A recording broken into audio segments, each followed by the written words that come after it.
My name is Tony Lit. I'm the MD of Sunrise Radio, and it's my immense pleasure to bring you the official Sunrise Radio podcast. We are the #1 commercial Asian station in the United Kingdom, with many firsts to our name, and we continue to be the voice of British Asians who have given us their love and loyalty over 30 years.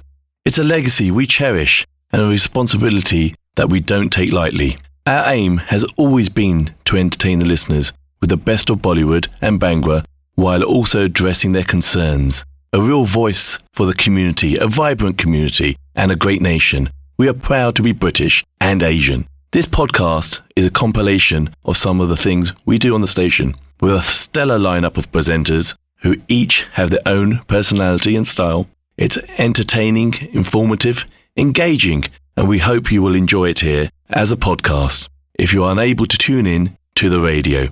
Don't forget to subscribe and tell your family and friends about this podcast, and do leave us a comment on what you think.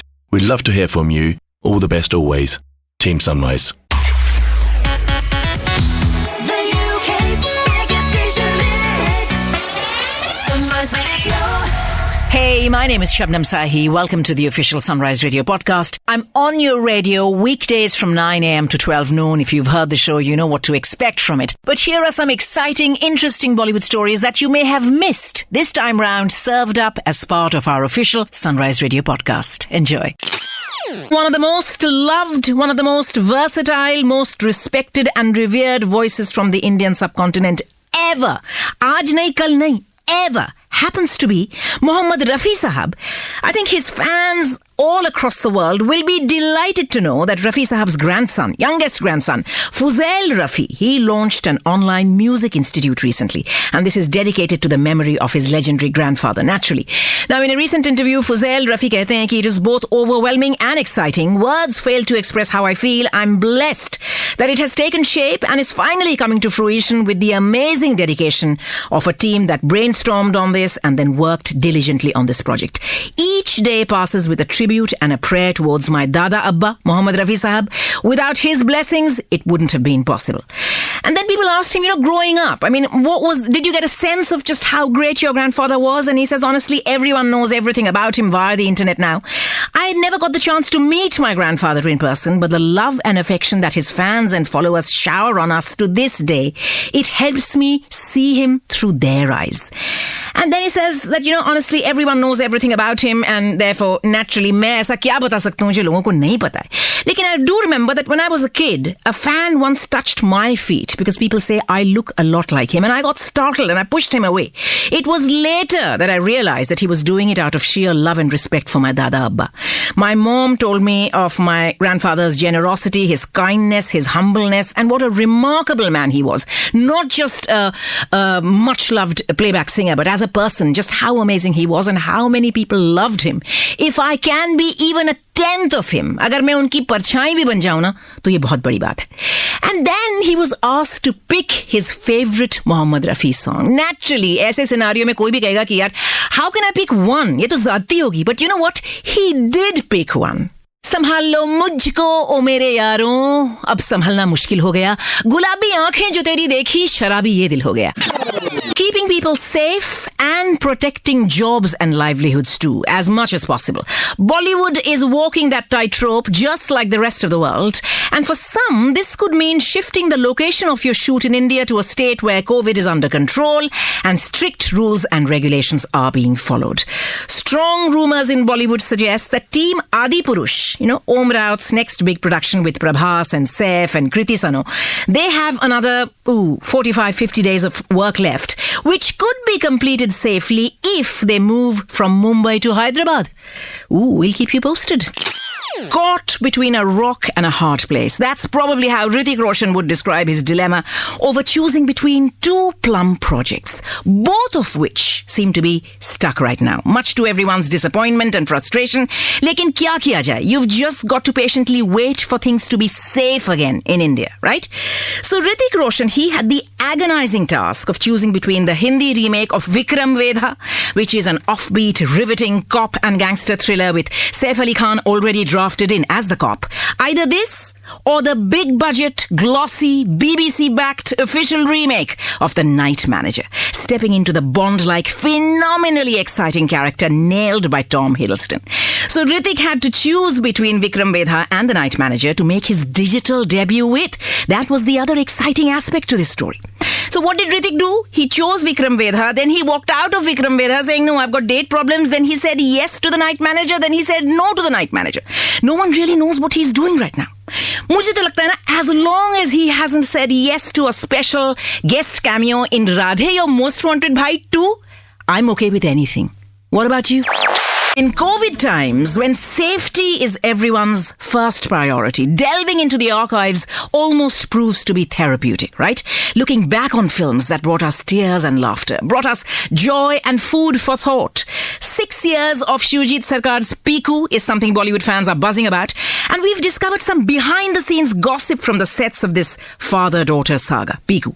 Amitabh Bachchan, Deepika Padukone and Irfan Khan as the three main characters. Did you know that Parineeti Chopra and not Deepika Padukone was Shujit Sarkar's first choice to play Amitabh Bachchan's loving yet headstrong daughter? Parineeti Chopra turned it down on the grounds that she was already doing another father-daughter story, Dawat-e-Ishq. Also, Irfan Khan, who played Rana Chaudhary in Piku, he chose Shujit Sarkar over Ridley Scott, who'd offered him a substantial role alongside Matt Damon in The Martian. I'm sorry, what? No, seriously, what?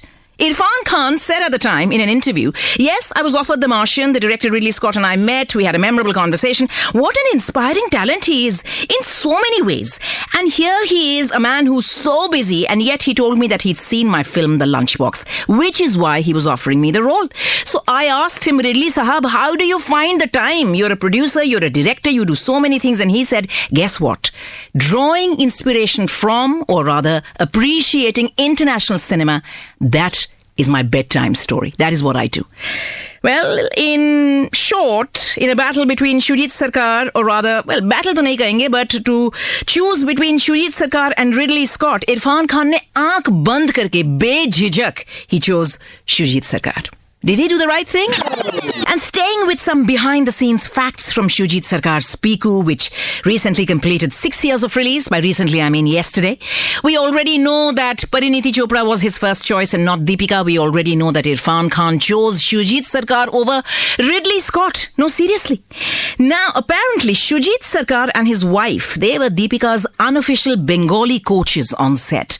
Although Deepika had a professional voice coach as well. I mean, not that she spoke much Bangla in the film, but you know, thoda bahut yahan wahan, the intonation, the small touches, they had to be just right. The uff, tumiyo na, shotti, ish, ekdom pagol. All of these had to sound genuine. And Amit Ji's character, Piku's dad, Bhaskar Banerjee, was Shujit Sarkar's tribute to a Rishikesh Mukherjee film he absolutely loved. Of course, I'm talking about Anand, in which Babu Moshai, Amitabh Bachchan's name, was Bhaskar Banerjee. And last but not least, veteran Bengali actress Moushumi Chatterjee. She came out of retirement after 8 years to play Chobi Mashi in Piku. Now, she had no idea who Shujit Sarkar was. Shujit very apologetically gave her 2 DVDs, says, ma'am, this is Madras Cafe, this is Vicky Donor, this is my work, and if you refuse this film now, I'm going to scrap the role, क्योंकि ये role मैंने सिर्फ और सिर्फ आपको अपने मन में रख के लिखा है. अब इस तरह से कोई अगर मक्खन लगाएगा तो मतलब मौसमी चटर्जी ना बोलती क्या? कमाल है. Shows like Tandav and Bombay Begums, they have given us insights into the corridors of power in both politics and in the corporate world, where increasingly women are carving out their own domain, and they're doing so on their own terms, doing so unapologetically. The fact that all these powerful women in our digital dramas, you know, Pooja Bhatt and Dimple Kapadia and Sarah Jane Dias and Kritika Kamra are also wearing extremely beautiful saris, that is another conversation. But for now, there are more female characters in circulation on digital than male characters, but of course, not all of them have the same merit, not at all. But it is an eclectic mix of conventional and modern, bakwas and brilliant. That is how it is, right? Aisi Surat mein, actress Huma Qureshi taking on a prominent political role in a drama titled Maharani, and this will be on Sony Live. This could potentially be a very exciting pawn on the chessboard of political dramas. I'm going to keep my eye on this. Salman Khan's next thriller, Radhe Your Most Wanted Bhai, only days away from release. The megastar has also promised his fans that he will re-release the film in cinemas to give his fans that full 90mm experience once the COVID situation improves in India and cinemas are allowed to open one more time. Right now, Radhe is going to be a pay-per-view extravaganza on OTT. It's Salman Khan's Eid ka tohfa to his loyal fans, something he's delivered every year for the last 10 years, I believe, except last year, of course, for very obvious reasons. You can catch Shabnam Sahi, the ultimate storyteller, weekdays 9 a.m. till 12 noon. The greatest nation, radio station in the world. Sunrise Radio. I'm joined by the Badshah of Indian pop music, Daler Mehndi. Welcome to Sunrise Ji. How are you? Thank you so much sunrise सुनने वाले जितने भी listener हैं उन सबको मेरा बहुत बहुत प्यार भरी सत श्री अकाल और शुक्रिया। आप सब लिसनर की वजह से ही हमारा सनराइज रेडियो है, हमारे गाने हैं, आर्टिस्ट हैं, आपके दम पे सारे और लिसनर के लिए। तो आप सबको एक तो विसाखी दी बहुत एडवांस चीज बताइए। ਤੁਹਾਨੂੰ ਵੀ ਵਿਸਾਖੀ ਦੀ ਲੱਖ ਵਧਾਈਆਂ। होली की भी बहुत बहुत मुबारक है। हाँ जी, आपको भी बहुत अच्छा लगा। आपको भी Diler ji, thank you so much for being on the show.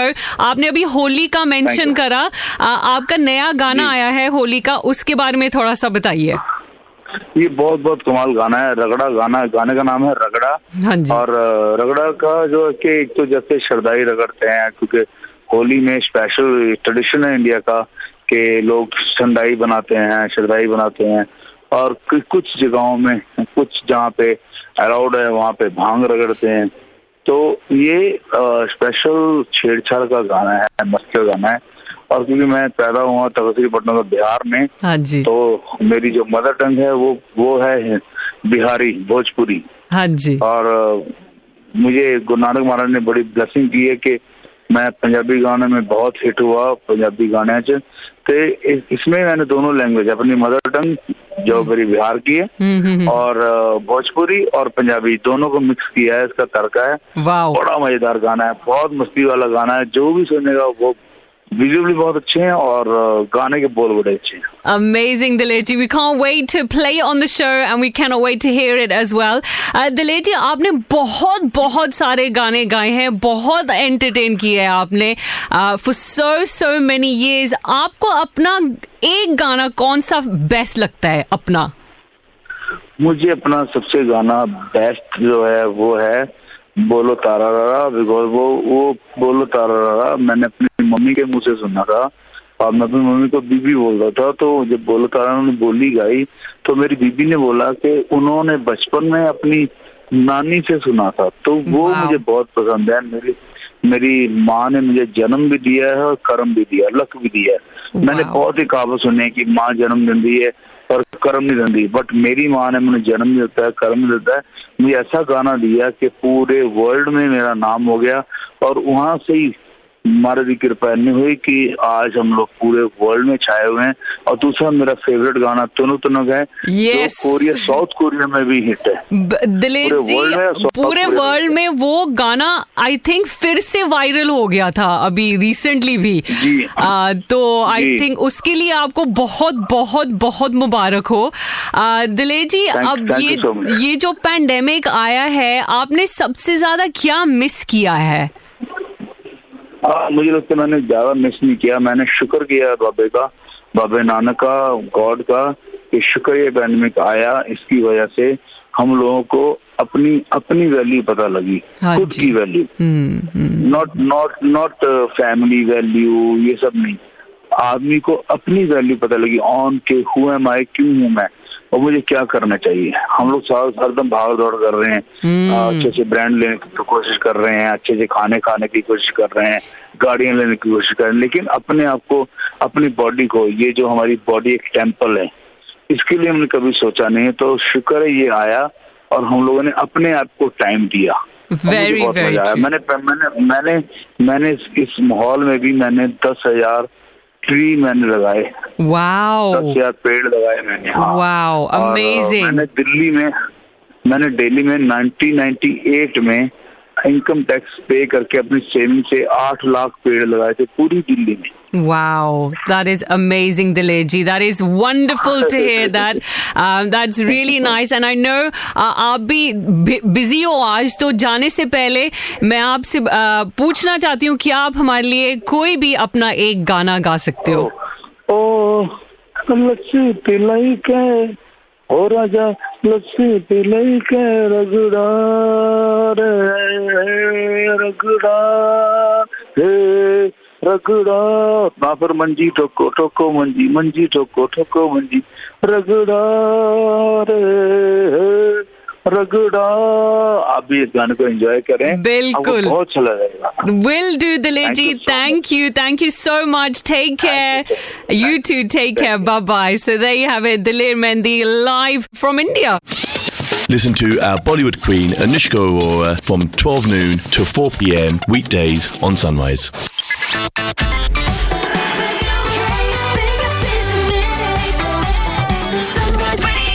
As you know, for those of you that listen to the show regularly, you'll know how much I go out of my way to try and put you all, the listener, in touch with artists from across the globe that are connected to the South Asian industry, whether it's on my weekend breakfast show on Saturdays, Sunday mornings, or if it's on the Bhangra Showdown right here on a Saturday afternoon. Now, my guest this afternoon fits into all three categories of the past, present and future that I do. He had a bustling career some years back, and then he's presently got a brand new album out called Moodz, a 10-track album, and of course, his sound is the sound of the future of South Asian artists breaking into various industries. He joins me all the way from North America. Parichay, welcome to the show, brother. Thank you, my brother. How you doing? I'm very well. Listen, you in Canada or you in the US right now? I'm in Toronto, man. You're in Toronto. Okay. Canada, and the most important question right now is, you're safe, the family's safe, everyone's good? Everybody's good, touch wood. And we're trying to stay safe from something we don't even know what it looks like, but exactly. It's an invisible enemy. That is the most important thing right now. And the next important thing is to say congratulations, man. A 10-track album called Moodz out there right now for everyone to enjoy. We'll talk about the various tracks on it now, but I've got a split question for you. Why so long? And probably more interestingly, why an album in this day and age where people stream individual tracks?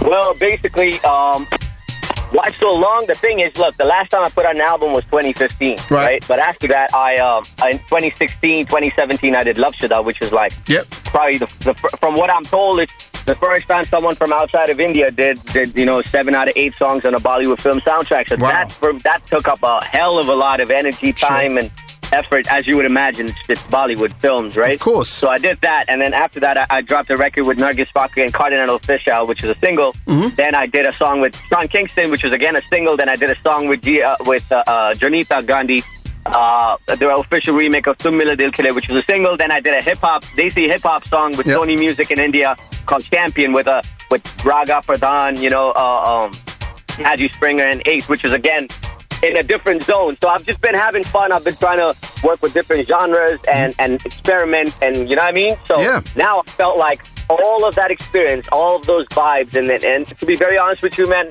between the fall of 2018 and like 2019, 2020 were kind of rough years for me, just from like a personal perspective. You know what I'm saying? So I saw some real lows in my life. I'll say it straight on the radio. I don't really whatever, I'm just keeping it real. And then I saw some real highs at the same time. So it's very fluctuating, and that's what created a wave of emotions and moods, and a part of this album. I've worked in certain places people wouldn't imagine that's where I made this music. With like 2 channel, 80, 10 small speakers, you know what I'm saying? Wow. But the thing that kept me sane was music.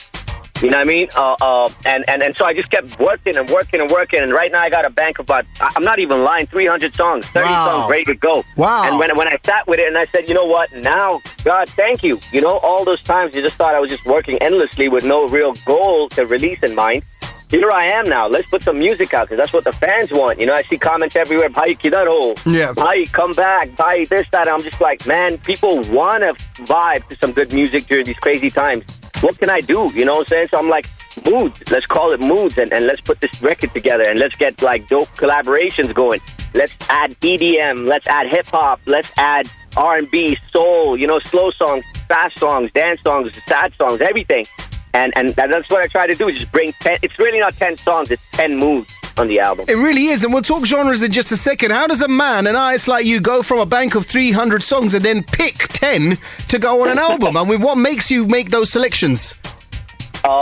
Wicked question, my friend. But the thing is, the selection that I made was 10 songs out of 30. You know what I mean? It was very difficult, but that does not go to say that the other 20 songs that I'm going to put out this year are any lesser good, or these are guaranteed better, or anything like that. I just picked 10 songs that were 10 different vibes. So technically, I've got 20 others that I could do Moodz 2 and Moodz 3 with. Right. So I just picked 10 songs that fit in with Moodz for the moment. So so the 10 songs on this album is about how you're feeling right now, and the other 20 that you'll hopefully release throughout the rest of the year, and the other 200 and something as well. They will all reflect the way you feel at a certain time, right? I'm guessing, is that how it works? That's exactly what it is. That's exactly what it is. At this time, I felt like these 10 need to go out first, and the next 10 are going to come out based on how I'm feeling at that time, and then the following 10 and the following 270 over time. But the good thing is, thanks to whatever, and this is how I see things, man. It's like everything happens for a reason. The universe just creates a path for you, although you might feel like you're taking 2 steps back, but then you come back 4 steps forward. And that's the whole game right now. So I'm just here to keep making music. And do you see releasing a 10-track album as a risk, or are you breaking ground? Are you taking things back to the way that it was? I mean, where's the thought process of an album rather than releasing a single at a time? You know what it is? I felt like singles, it's not as exciting, man. It might be exciting to record labels because they're looking at monetizing, but an album is a body of work. You know what I mean? An album is your story. An album is a culmination of different vibes and moods, and you can't put all of those things into one song. It's impossible, and our songs are getting even shorter. So it's like, how do you do it? And that's why I love albums, because it gives me the opportunity to tell my whole story, to bring all of my experience into music, to give different people different vibes, because not everybody's gonna like one song of yours. You know what I'm saying? Absolutely. So I love this, and to be very honest with you, I'm kind of done with singles for now. I'm just going to keep putting out albums because I feel people appreciate that more. And ultimately, the songs are the boss. The people, to me, are the boss because they're the audience. They're the ones that set us up for our future. They come out to the shows. They stream the music. And they pay my bills to if you look at it. You know what I'm saying? So I'm in the game of entertaining people. I'm in the game of entertainment, and I express myself through songs. And I can't do that with one song and then ride that for 3 and 4 months. It just doesn't make sense anymore. I'm going to keep putting out albums. And also, there feels like some kind of a legacy or an archive as well with albums. Even if it's not physical, but there is something that people can refer to and go, in 2021, Parichay released Moodz. It was a 10-track album. Otherwise, it's like September 21, and then February 22. It sort of becomes unarchivable, doesn't it, in a sense? 100%. And you know what? An album is a body of work. A single is just a song. You know what I mean? A single is a great marketing plot. But if, I look at it this way. I consider myself a real musician, a real artist, and that's where I aim to get better at. You know what I mean? So, and that is definitely evident because you've literally composed and produced everything on this album as well, right? I produce everything, hands down 100%. I compose everything, hands down 100%. I co-wrote the lyrics on pretty much all of them. I can't remember, but pretty much all of them, I believe. And obviously sang it. But big shout out to everybody else involved. My co-writer Aditya Mudga from India, Pratyush Prakash from India, Yuvraj Goel from Canada, and all the featured artists. I'm going to take a second and shout out every artist, man. Shout out Jonita, shout out Happy Singh, shout out Haji, shout out Joe Lewis, shout out Farah. Shout out Max Music is a new artist. You know what I mean? I promised him when he did the Champion Challenge, I put it out saying, I want to see, all of us up or down, all us artists who put out a Champion Challenge to see who comes up with the best verse. And Mr. Max came up with the best verse, and I promised him I'll put you on a song. Wow. And I did that on this album. You know what I mean? Heavy, man. Again, that's another thing. Haji Springer and I, we talk about this all the time. We're like, you know what, bro? It's also our duty to give back. You know what I mean? To help, because there's people ahead of us that helped us. Kumar Taurani ji from Tips helped me. You know what I'm saying? So I got to help the next generation. So we're doing that along the way, man. Just having fun, bro. It's just a great time right now. All right, so we're in conversation with Parichay over in Toronto right now. He's got a brand new 10-single album out called Moodz. The front cover even shows him in 3 different guises. It's hard to even recognize that you're the same person in those 3 looks, bro. You mentioned Jonita Gandhi just now. You've worked with her before. She's massive on the kind of Bollywood playback scene right now. But the track I've chosen to play on the show today, because this is kind of like, by the book, is a Bhangra Punjabi show, but I was like, week when I was speaking to your PR company, I was like, I want to get Parichay on. Because of the time difference, I'm going to have to put him on this show rather than my breakfast show. Otherwise, I'll have to wake you up in the middle of the night. This track that I've chosen is Intiqam. It features Haji Springer and Mr. Max that you've just mentioned as well. Tell us a little about Intiqam. Basically, Intiqam is a follow-up to Champion. You know what I mean? Yep. I feel like I remember meeting, I'm going to say this real quick, I remember meeting the head of Sony Music India 10 years ago, and she said to me, hip-hop's never going to come to India because we don't have a street life. And I said to her, hip-hop's a culture, you can't hide from it. Yep. Fast forward, Gully Boy drops, everything changes, you know what I mean? Champion drops, it does really well for all of us. So the Intiqam is a follow-up. It's just a hard-hitting hip-hop, Desi hip-hop record, and I hope people enjoy it. Bro, you sound energized, you sound newly refurbished and refound, and you sound driven, man, and that's really exciting for me as a radio host and a music lover. Hopefully sometime soon when you make it into the UK, we'll get you into the studio, but for now, it's been great catching up with you. Do me a favor, just introduce Intiqam for me, bro. Shout out to everybody that's tuning to Sunrise Radio right now. Big shout out to my boy Ameet Chana. This record's called Intiqam, featuring my brothers Haji Springer and Mr. Max. It's your boy Parichay. Make sure you tune in and vibe and listen to the whole Moodz album. I love you all. God bless. Wicked, bro. Good catching up. Yes, sir. I appreciate you, man. For sure. Join Ameet Chana every Saturday from 4 p.m. for the Bangla Showdown, playing you the finest in Punjabi and Bangla music from the past, present and future.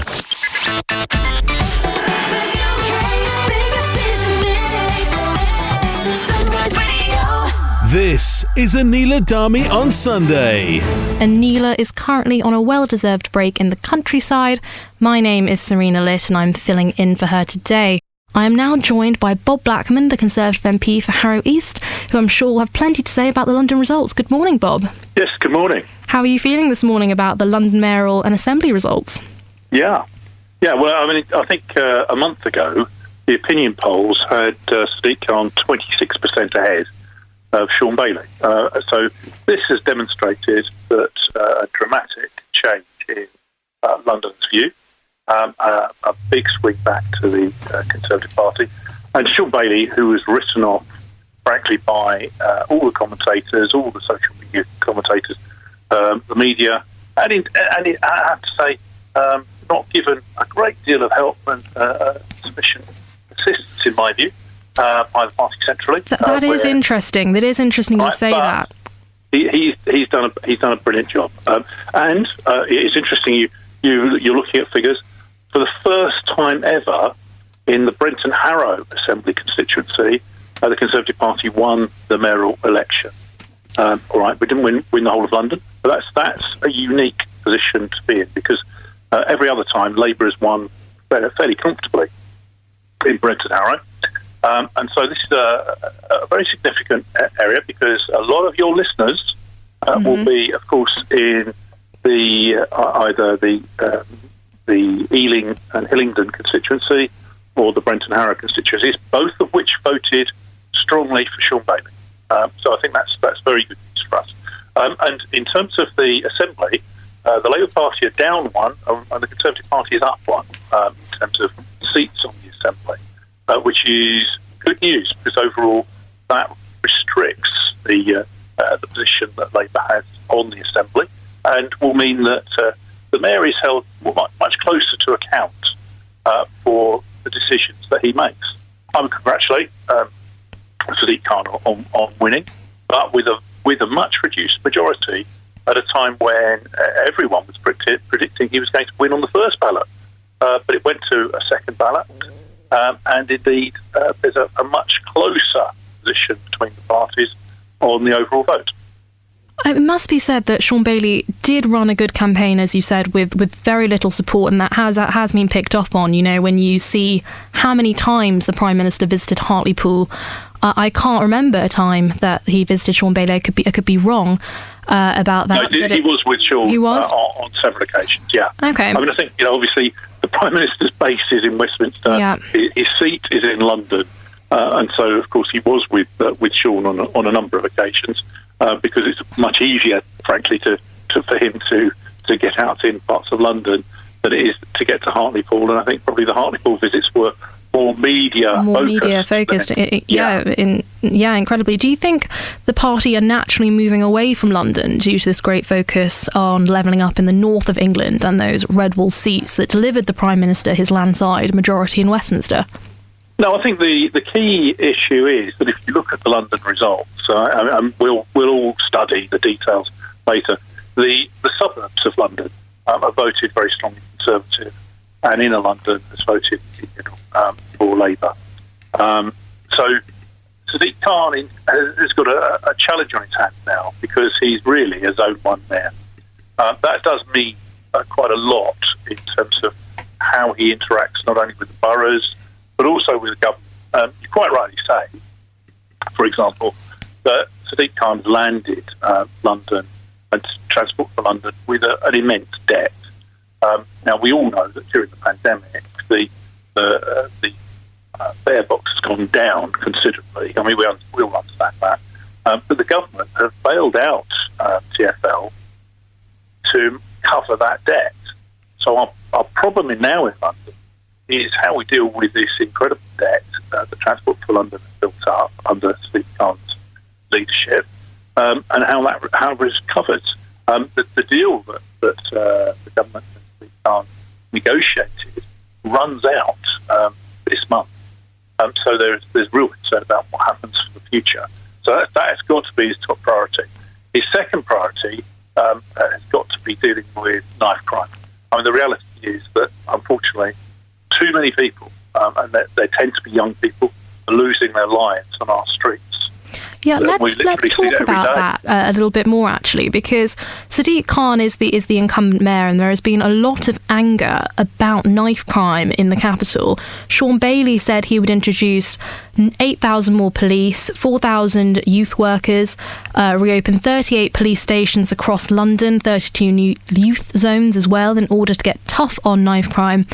And yet, you know, Sadiq Khan, who some may argue was part of the problem, has managed to convince Londoners that he is the right person for the job. Why wasn't the Conservatives able to cut through that divide, pardon the pun, to London voters? I think this is part and parcel of the reason why Sean was able to close this immense gap. I mean, we've got to remember here that just a few weeks ago, this was a slam dunk. You know, why bother having the election? Sadiq Khan was going to be returned with a huge majority. Well, he hasn't been returned with a huge majority. I think we should recognise that. His majority is lower than it was when he was first elected in 2016, which for incumbents to see his majority slashed is not good news for him. He will take that, I'm sure, or he should do. He should take it personally and should reflect on the fact that Londoners, all right, they've re-elected him, but it's hardly a ringing endorsement. And the reality is that Sean has set out policies which could be introduced in London, which would reduce knife crime and reduce the dreadful situation that there is of mothers and fathers discovering that their sons have been murdered on the streets. I mean, we cannot have this continuing, and we've got to make sure that more effort is made, as Sean has said, on providing youth workers, on providing facilities for young people to be safe and have a positive outlook on life in youth clubs. We've got to have more police actually out on the streets. And that's all in the mayor's gift. He's got the budget. He's got the money. It's up to him what he does with it. And as a London MP, will you be helping the mayor in this regard? What will you be doing to get tough on crime in the capital? Well, I mean, I will be promoting the Conservative policies, which are to be tough on crime, and indeed making sure that we get the police that we need. But this is a matter for the mayor to use the budget that he's been allocated in the most positive way. So he can start by reducing the number of people that are running his publicity campaign to City Hall, and actually point the budget at the sharp end, which is what people, I think, in London want to see. Bob Blackman, thank you very much for your time this morning. You've been listening to me, Serena Lit, on Anila Dhami on Sunday. Tune in every Sunday, 10 a.m. to 12 noon for Anila Dhami on Sunday, giving the British Asian community a voice on the matters of the day. They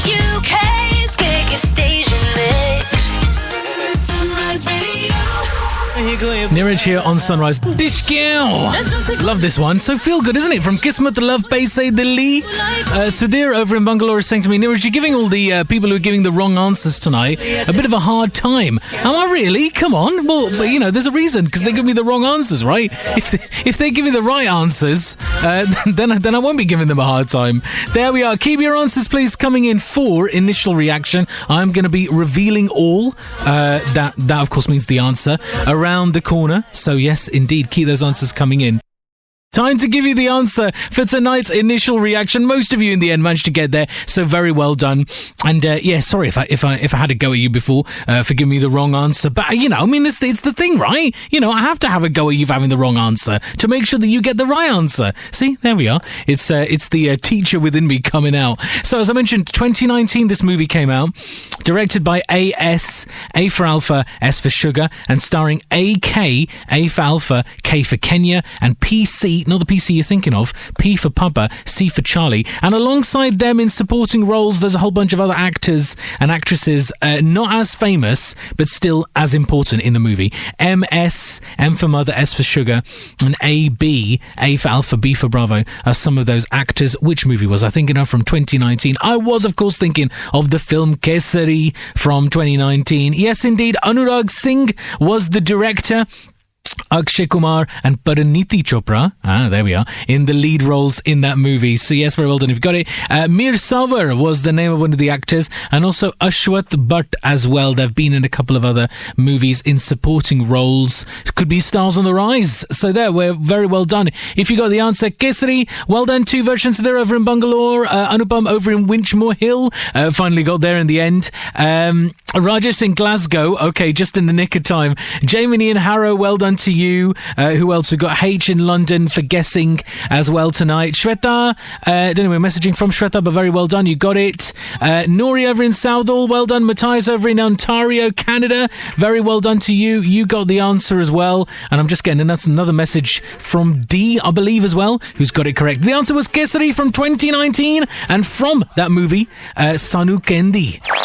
4 random clues for you tonight, 4 bits of trivia, all relating back to one movie. But can you tell me, basically, the name of the film which I'm talking about this evening tonight? If I can just expand this. No.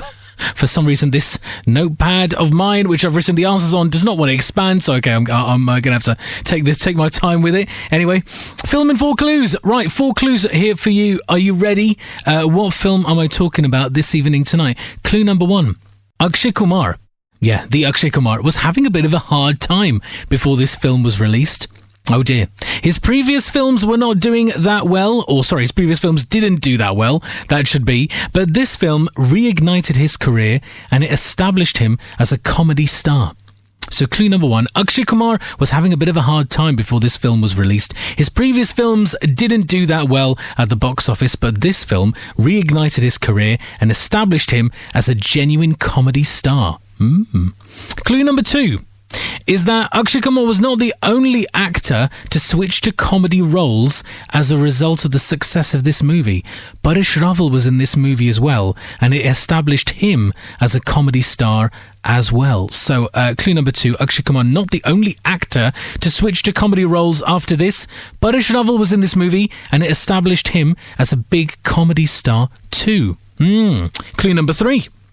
There is a big dance number in this movie, or at least a big upbeat kind of number in this movie, which sampled a big hit for Loletta Holloway, Crash Goes Love, in brackets, Yell Appella.